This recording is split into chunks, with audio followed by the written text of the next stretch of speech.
SSP Global Jobs, the first job consultancy of Haryana. रोजगार दिलाए, बेरोजगारी भगाए।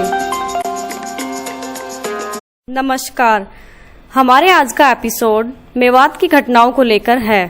हमारे न्यूज चैनल ने हिंदू संगठनों के प्रतिनिधियों को लेकर एक चर्चा रखी। इस चर्चा में हिंदू युवा वाहिनी की तरफ से अजय कुमार और श्याम सुंदर, अंतर्राष्ट्रीय हिंदू जिला परिषद के अध्यक्ष प्रमोद शर्मा, हिंदू जागरण मंच की तरफ से हेमंत सिंह और संगीत यादव और विश्व हिंदू परिषद के जिला मंत्री राजकुमार यादव शामिल हुए। इस चर्चा को संचालित कर रहे हैं SSP टाइम्स ग्रुप के संपादक पवन कुमार। आइए इस चर्चा में शामिल होते हैं। आप सबका हमारे नजर प्रोग्राम में हार्दिक स्वागत है। हमारा जो आज का विषय है वो मेवात घटना को लेकर है। जिस तरह मतलब हिंदू यात्रा पर, ब्रजमंडल यात्रा पर पथराव करके मतलब एक तरह से तनाव की स्थिति पैदा हुई, इस विषय के ऊपर आज हमने जो अपना डिबेट रखा है वो रखा है। तो सबसे पहले मैं आपको अवगत कराना चाहूँगा, जो इसमें भाग ले रहे हैं उसमें अजय कुमार, संयोजक हिंदू युवा वाहिनी रेवाड़ी से हैं। उनके बगल में बैठे हैं प्रमोद शर्मा, जो अंतर्राष्ट्रीय हिंदू परिषद के जिला प्रधान है, और उनके बगल में डॉक्टर हेमंत सिंह, हिंदू जागरण मंच से हैं। और उन्हीं के साथ बैठे हुए हैं हिंदू जागरण मंच से संगीत यादव, और संगीत यादव जी के बगल में हैं जिला मंत्री विश्व हिंदू परिषद से राजकुमार यादव। और जो सबसे अंतिम में बैठे हैं श्याम सुंदर जी जिला प्रभारी हिंदू युवा वाहिनी से हैं। तो आज सबसे पहले तो क्योंकि यात्रा ये बजरंग दल की तरफ से और विश्व हिंदू परिषद की तरफ से आयोजित की गई थी, इस यात्रा में जो उस संगठन से संबंधित विश्व हिंदू परिषद से हमारे पास राजकुमार यादव जी हैं, तो वो इस बारे में बताएंगे कि घटना आखिर पता कैसे नहीं लगा कि इस तरह की कोई वारदात हो सकती है, जबकि हर साल ये ब्रजमंडल यात्रा निकाली जाती है। तो राजकुमार जी, सबसे पहले आप बताइए। जी, इसमें देखिए कि ये जो ब्रजमंडल धार्मिक यात्रा है, विशेष तौर पर विश्व हिंदू परिषद बजरंग दल के तत्वाधान में 2021 में सबसे पहले प्रारंभ की गई थी। समाज के द्वारा तो ऑलरेडी वहां पर यात्राएं चल रही थी। जलाभिषेक के कार्यक्रम अपने पांडवकालीन दौर से ही वहां पर जो है ना जलाभिषेक के कार्यक्रम चल रहे थे। लेकिन एक जो वास्तविकता में जो वहां पर होना चाहिए, यात्रा का प्रारूप या यात्रा में जो संख्या है या जलाभिषेक करने वाले जो यात्री हैं या जो भक्तगण हैं, उनकी जो संख्या देखकर हमने तय किया था प्रांत की टोली ने कि मेवात में अपने जो 5 मंदिर है, धार्मिक स्थल है, वहां पर जो है ना इस प्रकार की यात्राओं को प्रारंभ किया जाए। और 2021 में इस यात्रा को प्रारंभ किया गया था। और 2021 में प्रारंभ करने के बाद में ये यात्रा 2021 की यात्रा हमारी सफल यात्रा रही थी। और छुटमुट वहां पर 2021 में भी छुटमुट चीजें हुई थी उसके अंदर, लेकिन ऐसा कोई बड़ा विवाद पैदा नहीं हुआ था। 2022 की यात्रा से पहले प्रांत ने निर्णय लिया कि इस यात्रा को ब्रजमंडल के तत्वाधान में किया जाएगा, लेकिन इस यात्रा को अब समाज के हाथों में सौंप दिया जाएगा। तो 2022 में ये जो यात्रा है, ये जो ब्रजमंडल धार्मिक यात्रा है, इसको समाज के हाथों सौंप दिया था। तो 2022 से समाज के लोगों ने इस यात्रा में जाना प्रारंभ कर दिया था। उसी के फलस्वरूप तीसरी बार जब ये यात्रा गई है 2023 में, तो समाज के अत्यधिक लोगों ने इस यात्रा में हिस्सा लिया है, जिसमें माताएं, बहनें, बेटियां, बुजुर्ग सब इस यात्रा में शामिल थे। अब जैसे कि ये कहते हैं कि यात्रा से एक दिन पहले वो जो मोनू मानेसर का वीडियो जारी हुआ था, और इसके साथ ही बिट्टू बजरंगी का वीडियो जारी हुआ था, जिसमें कुछ आपत्तिजनक बात कही थी। क्या इसको आपका उसका कारण मानते हैं? नहीं, देखिए, मोनू मानेसर के उस प्रकार के वीडियो में मुझे नहीं लगता कि किसी प्रकार की आपत्तिजनक टिप्पणी थी। उन्होंने यात्रा में अधिक से अधिक लोगों को आने के लिए अपेक्षा रखी थी कि भाई आप यात्रा में अधिक से अधिक यात्रा में आइए। हमने भी सब समाज ने जोर लगाया था कि यात्रा में अधिक से अधिक संख्या चाहिए, लेकिन उसमें इस प्रकार की कोई टिप्पणी नहीं थी कि कोई भड़काऊ बयान या भड़काऊ भाषण, उस प्रकार की चीजें मोनू मानेसर के द्वारा किसी भी उसमें नहीं की गई थी यात्रा के मामले में। तो प्रमोद जी, आप ये बताएंगे कि इसमें आखिर यात्रा में इस अंतर्राष्ट्रीय हिंदू परिषद का सहयोग क्यों नहीं रहा, जबकि जब हिंदू संगठन की यात्रा थी तो सबको मिलजुल के एक तरह से उनको तालमेल बनाना चाहिए था। इसमें कहाँ कमी रह गई?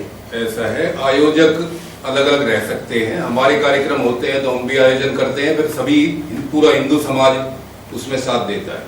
ये एक जलाभिषेक यात्रा थी। उसमें पिछली बार भी हम गए थे, मैं नहीं जा सका, लेकिन हमारे संगठन के अब भी कम से कम 50 लोग इस कार्यक्रम में गए थे। पवन जी शर्मा है, ये महिलाओं के साथ और परिवार के साथ में लोग गए थे। ये जलाभिषेक यात्रा थी और ये पांडवकालीन उस समय से ये नलेश्वर महादेव का मंदिर है और ये पिछले हजारों वर्षों से यात्रा चली है। लेकिन इस समय तो क्या है कि एक मान लो समय आ गया तो विश्व हिंदू परिषद और उन्होंने आह्वान कर दिया इसका, तो इस वजह से यात्रा थी। पिछली बार बड़ी सुरक्षा थी और अब की बार सुरक्षा की चूक थी। ये सरकार की जिम्मेवारी है कि हमारी यात्राओं को अच्छी प्रकार से निकलने दें और हमारे जो धार्मिक कार्यक्रम होते हैं हिंदुओं के, उनमें हमको तो जाना पड़ेगा, हमको तो वृंदावन भी जाना है, हमको तो मथुरा भी जाना है, हमको तो अयोध्या भी जाना है। तो हिंदुओं को तो हर जगह अपने तीर्थ स्थानों पे जाना है। तो जब जाना है तो ये सरकार की जिम्मेवारी है और नहीं तो फिर अपनी अपनी जिम्मेवारी लेंगे, हम उसका जवाब देंगे। अब हेमंत जी और संगीत यादव जी, आप हिंदू जागरण मंच से हैं, तो आखिर ऐसा कहाँ कमी रह गई कि जो हमारे हिंदू है वो एक तरह से संगठित नहीं हो पाया, और जिसकी वजह से हमें काफी नुकसान भी उठाना पड़ रहा है कि वो तो एकजुट हो जाता है, दूसरा समुदाय एकजुट हो जाता है, लेकिन हमारा नहीं हो पाता। और सबसे बड़ी बात यह है कि जो हमारे अहिरवाल के जो नेता हैं, उनकी किसी की भी ऐसी स्टेटमेंट नहीं आई जो हिंदुओं के किसी भी तरह पक्ष में हो, चाहे वो राव इंद्रजीत जी हो, चाहे मुख्यमंत्री ओम प्रकाश खट्टर हो, चाहे दुष्यंत चौटाला हो। सब ने एक तरह से डायरेक्टली इनडायरेक्टली दूसरे समुदाय का पक्ष लिया है बजाय हिंदुओं के।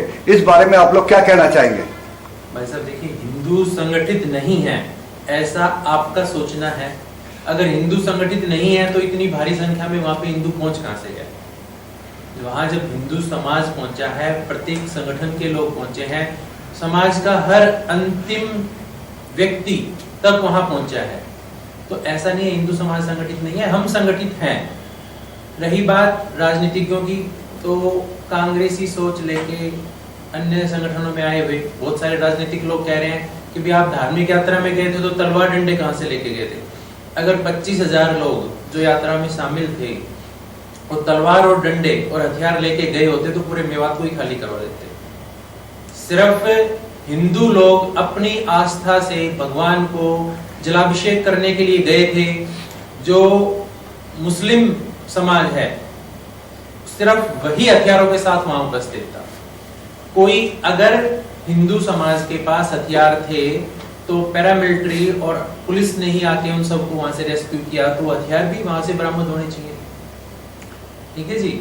रही बात नेताओं की, तो नेता तो बात वही करेगा जहां से उसको अपनी 2 वोट का फायदा लगेगा। लेकिन बात जहां मेवात की करते हैं, मेवात में तो जो मुस्लिम एरिया है वो ज्यादा है, तो मुस्लिम एरिया ज्यादा है। लेकिन उसके अलावा गुड़गांव और ये जो हमारी बेल्ट है रेवाड़ी जिसे कहते हैं, अहिरवाल की लंदन कहते हैं, ये तो हिंदू बहुमूल्य क्षेत्र है ना सर। हिंदू बहुल्य क्षेत्र है, लेकिन हिंदू धर्म के नाम पे वोट नहीं दे रहा। हिंदू वोट देता है विकास के नाम पे, राजनीति के नाम पे, देश के भले में क्या कार्य हो रहा है। और मुसलमान वोट देता है सिर्फ धर्म के नाम पे। अब उसके धर्म के पक्ष में जो बोलेगा वो उसको वोट देगा। हिंदू को इस चीज की आवश्यकता नहीं है। हिंदू वोट देगा किस बात पे कि मेरी पेंशन बनी या नहीं बनी, मेरा बिजली का बिल माफ हुआ या नहीं हुआ, मेरे बच्चे को फ्री में लैपटॉप मिल रहा है नहीं मिल रहा है। क्या हमारे मुद्दे ये होने चाहिए कि हमें फ्री में क्या मिल रहा है, या हमारे मुद्दे ये होने चाहिए कि हमारा भविष्य सुरक्षित किसके हाथों में? हमारा धर्म के सुरक्षित के साथ में। हम अपने धर्म पे बात नहीं करते। धर्म की अगर हम बात कर रहे हो, धर्म एक जीवन शैली जिसे हम कह सकते हैं, वो जीवन शैली है, चाहे वो सनातन धर्म की बात हो, चाहे मुस्लिम धर्म की, चाहे ईसाइयों की। लेकिन बाकी धर्मों में और हिंदू धर्म में हमारे में एक बहुत बड़ा अंतर देखा गया है कि हम अपनी महत्वाकांक्षा को जीवित करने के लिए तो धार्मिक है, अन्यथा और किसी चीज में धार्मिक नहीं है। तो इस बारे में आप क्या कहना चाहेंगे संगीत जी? भाई साहब, हिंदू धर्म नाम ही सहिष्णुता का है, और हमारा जो पारिवारिक मूल्य हैं वो हमें किसी दूसरे धर्म का, किसी दूसरे व्यक्ति का अपमान करने का, उसको नीचा दिखाने का, वो हमें संस्कार दिए ही नहीं गए हैं। दूसरे को नीचा दिखा के हम ऊपर नहीं उठते, लेकिन जो हमारे धैर्य के ऊपर समय समय पर जो आघात हो रहे हैं वो एक दिन पाप का घड़ा भरेगा। और हो सकता है जो मेवात नल्हड़ जो जलाभिषेक यात्रा पे जो हमला हुआ है, हो सकता है वो घड़े को भरने वाली आखिरी बूंद हो। तो अब मैं आपसे बात करता हूँ श्याम सुंदर जी, क्योंकि आप हिंदू युवा वाहिनी से संबंधित हैं। तो हिंदू युवा वाहिनी यानी योगी की एक तरह से संस्था है। योगी उत्तर प्रदेश के मुख्यमंत्री हैं। तो आपको क्या लगता है कि हमें इस वक्त ठोस कदम उठाने की जरूरत है? ये कदम तो ठोस उठाया जाएगा जी। कब तक चुप बैठे हैं, कब तक पत्थर खाते रहेंगे, कब तक गोलियां खाते रहेंगे? हमारे नेता तो उनकी बात करते हैं, उनके फेवर में बात करते हैं, उनको हमारी वोटर को मतलब थोड़ी है, उनको यह है कि बहन पाल रखा है कि वोट तो आ ही जाएगी। वो तो मुसलमानों पर कुछ करने में लगे हुए हैं। लेकिन अब बात है पुलिस चेक कर रही है, हर गाड़ी को चेक करके आगे भेज रही है, और हमारे सांसद जी ये कह रहे हैं कि हथियार लेके जा रहे हैं। पुलिस चेक करके गाड़ी में आगे रवाना कर रही है, फिर हथियार कहाँ से आओगे? इसका मतलब आप प्रोवाइड कर रहे हो उनको, आप कहेंगे दंगा को कहेंगे उकसा रहे हो, इसका मतलब ये है। तो इसके लिए आप किसको जिम्मेवार मानते हैं? मतलब एक अलग समुदाय को जिम्मेवार मानते हैं या सरकार का? वो सांसद है उस एरिया का, उनका जिम्मा कुछ बनता है क्या? सारा खट्टर का जिम्मा है या हिंदुओं का जिम्मा है? वो सांसद कैसे बने उस एरिया से? उनका भी दायित्व कुछ बनता है। तो आपको क्या लगता है कि निकट भविष्य में अभी हालांकि 1 साल के करीब इलेक्शन को, अभी चुनाव को बाकी है, क्या उस वक्त हिंदू भूल जाएगा या इसी चीज को अपने दिमाग में बैठाएगा कि इन्होंने सरकार ने साथ दे दिया? गवर्नमेंट की एक सीट कम आ जाएगी, ऐसा को वोट बिल्कुल नहीं देंगे हम, ऐसे को वोट बिल्कुल नहीं करेंगे, चाहे एक सीट कम आ जाए बीजेपी की। अब बात करते हैं कि जो स्थानीय हमारे क्या नाम है, जो सांसद है स्थानीय, वो अब भाजपा में रहे या ना रहे, लेकिन वो दोनों तरफ तालमेल बना के चल रहे हैं। तो कि अगर वो भाजपा छोड़ते हैं तो उसी हिसाब से उन्होंने मेवात में अपनी स्टेटमेंट दी है। तो इस बारे में आप में से कोई क्या कहना चाहेगा? क्या राजनीति है इन लोगों की? अगर यही बात है, यही नेता ये बोल रहा है, अगर मोनू मानेसर पे हम आते हैं, अगर उसने भड़काऊ भाषण दिया है, तो जो मामन खान ने 6 महीने पहले असेंबली जो अपना विधानसभा है वहां पर क्या कहा था कि मोनू मानेसर अगर आएगा तो प्याज सी फोड़ दूंगा, वो हनुमान चालीसा थी, वो आरती गाई थी उसने। अगर ये वहां पर विधानसभा में ऐसी भाषा बोलता है, उस पर कोई कार्रवाई नहीं होती है, और कोई बंदा अगर कैमरे पर ये बोल देता है कि भाई सबको यात्रा में आना है, वो भड़काऊ भाषण हो गया। मामन खान ने जो बात कही थी उस पर कोई एक्शन क्यों नहीं हुआ? दूसरा इलियास मोहम्मद उनका जो विधायक कांग्रेस है, वो अगर खाट पे लेके जाओगे, जो आ गया ना इस बार हिंदू संगठन जो भी आ रहा है मेवात में, तो खाट पे उठा के ले जाओगे, अपने पैरों चल के नहीं जाएगा। वो कौन सा बयान है? वो सम्मानजनक बयान है क्या? वो तो भड़काऊ बयान वो है। वो तो अपनी यात्रा बुलाने का आह्वान है, आमंत्रण तो हम भी देते हैं अपने प्रोग्राम का, अपने फंक्शन का, आओगे आओ सभी आओ, जो भी आयोजन करते हैं। तो गलत थोड़ी बोला उन्होंने। तो अभी जैसे बात है कि आप लोग सब लोग एक हिंदू संगठन के अलग अलग संस्थाओं के दायित्ववान व्यक्ति हो, तो आप लोगों का क्या निर्णय रहेगा? अगर सरकार किसी नतीजे पर नहीं पहुंची तो आपका क्या फैसला रहेगा? देखिए, यात्रा अगर समाज ने शुरू की है तो इस यात्रा को समाज कभी भी बंद नहीं करेगा, और ये यात्राएं इसी प्रकार से अपने मंदिरों की देखरेख करने के लिए, अपने मंदिरों की संभाल के लिए यात्राएं चलती रहेंगी। अगर कोई ये सोचता है कि यात्रा इस प्रकार का दंगा फसाद करने से यात्राएं बंद हो जाएंगी, तो ये वहम दिमाग से निकाल दे। ये यात्रा इसी प्रकार से चलेंगी, और समाज, अब की बार समाज ने चूक की है कि बुजुर्ग, महिलाएं, बेटियां, बच्चे साथ गए हैं, लेकिन अगली बार ऐसा नहीं होगा। अगली बार केवल और केवल इस यात्रा में युवा जाएंगे, और हम उस यात्रा की आज से ही तैयारी करना शुरू करेंगे, और युवा जाएंगे, और भारी संख्या में युवा जाएंगे, और कम से कम रेवाड़ी से ले जाने का लक्ष्य, कम से कम 5000 युवा रेवाड़ी से जाएंगे, और बिल्कुल अपनी तैयारी के साथ में हम जाएंगे, इस जो अपनी सुरक्षा की तैयारी के साथ में हम जाएंगे। क्योंकि अगर सरकार हमें सुरक्षा नहीं दे सकती तो हमें अपनी सुरक्षा स्वयं करनी होगी, समाज को अपनी सुरक्षा स्वयं करनी होगी। इस पर हम सबको हिंदुओं को विचार करना पड़ेगा।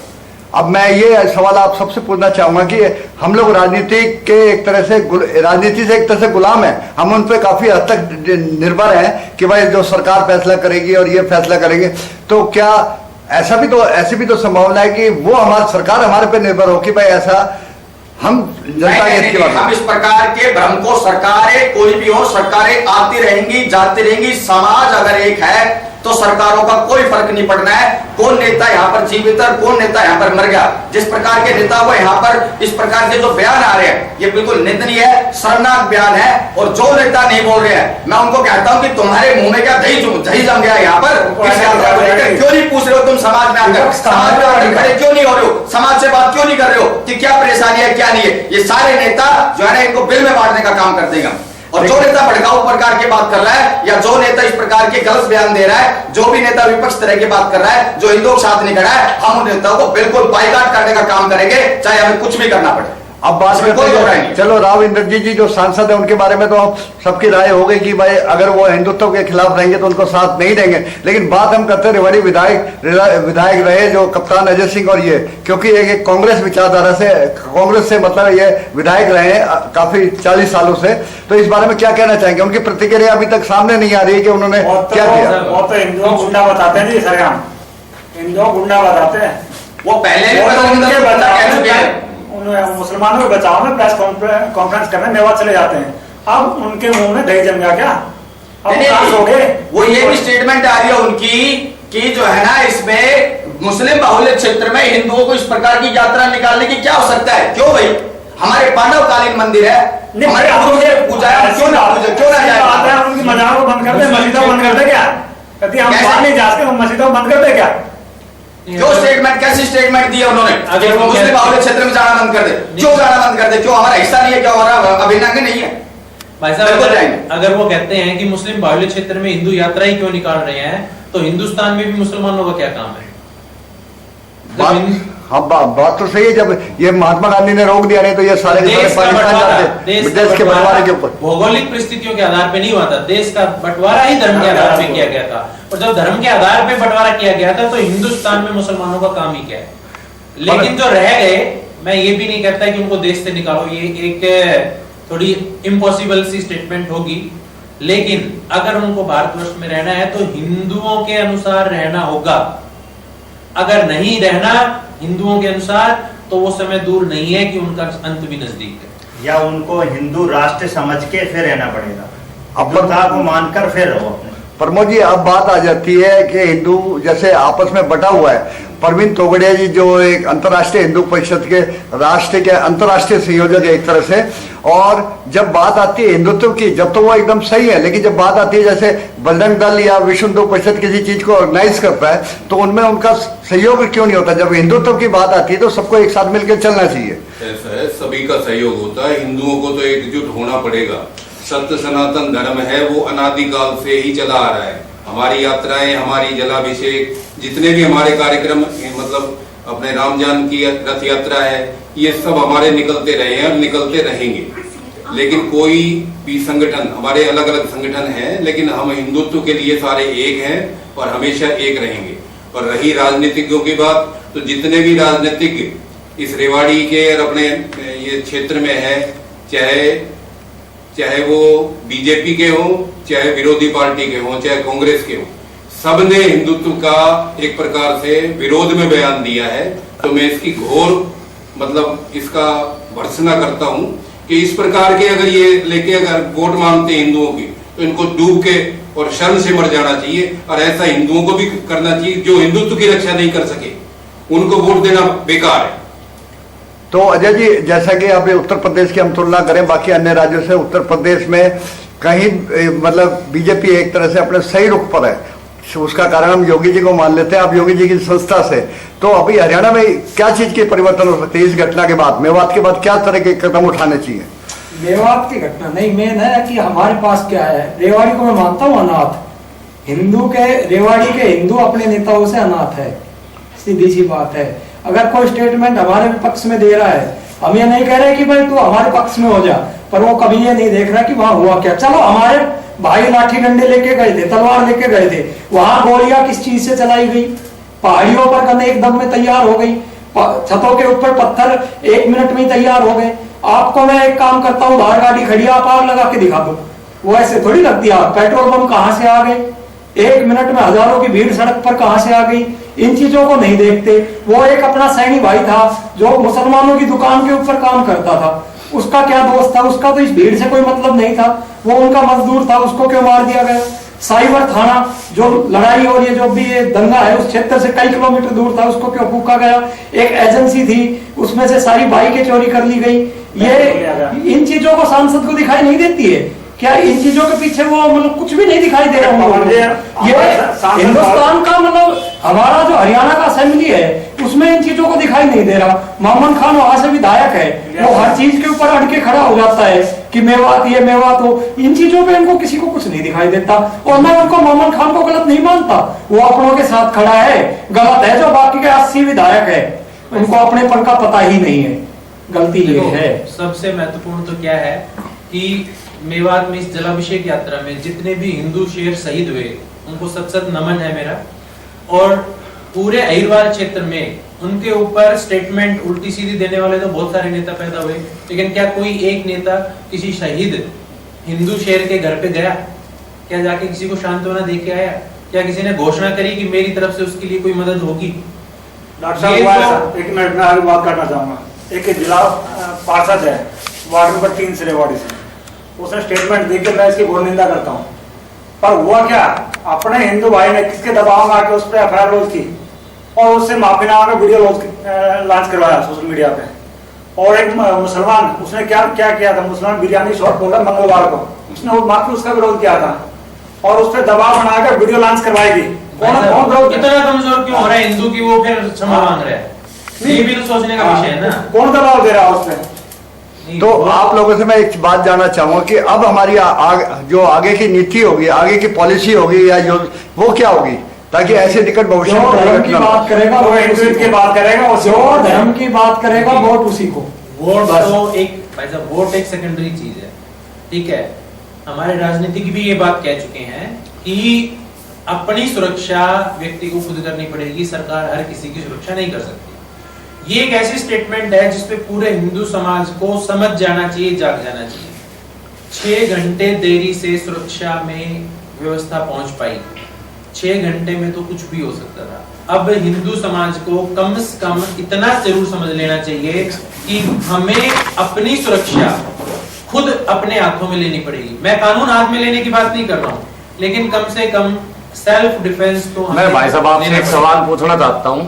योगी आदित्यनाथ जी है, यूपी से सीएम है, वो ये कहता है मेरे यूपी के हर हिंदू और हर मुसलमान की जिम्मेवारी मेरी है, तो अपना सीएम है जो खट्टर है उसकी जिम्मेवारी कहाँ गई? दोनों बीजेपी सरकार है, उसका ये गैर जिम्मेदाराना बयान क्यों आया कि मैं सुरक्षा नहीं दे सकता? देखो, बयान उनका बिल्कुल गैर जिम्मेदारान है और उसकी मैं तो पूरा घोर निंदा करता हूँ। सरकार अगर सुरक्षा नहीं देगी तो फिर आप हर व्यक्ति को लाइसेंस दो, गन दो, और व्यक्ति अपनी सुरक्षा स्वयं करे। ठीक है, आज के कार्यक्रम में आप सभी का धन्यवाद, और इस तरह की चर्चाएं हमारे निकट भविष्य में चलती रहेंगी। तो अब आप लोगों को शुभकामना कि आप अपने मिशन को कंटिन्यू रखिए। धन्यवाद।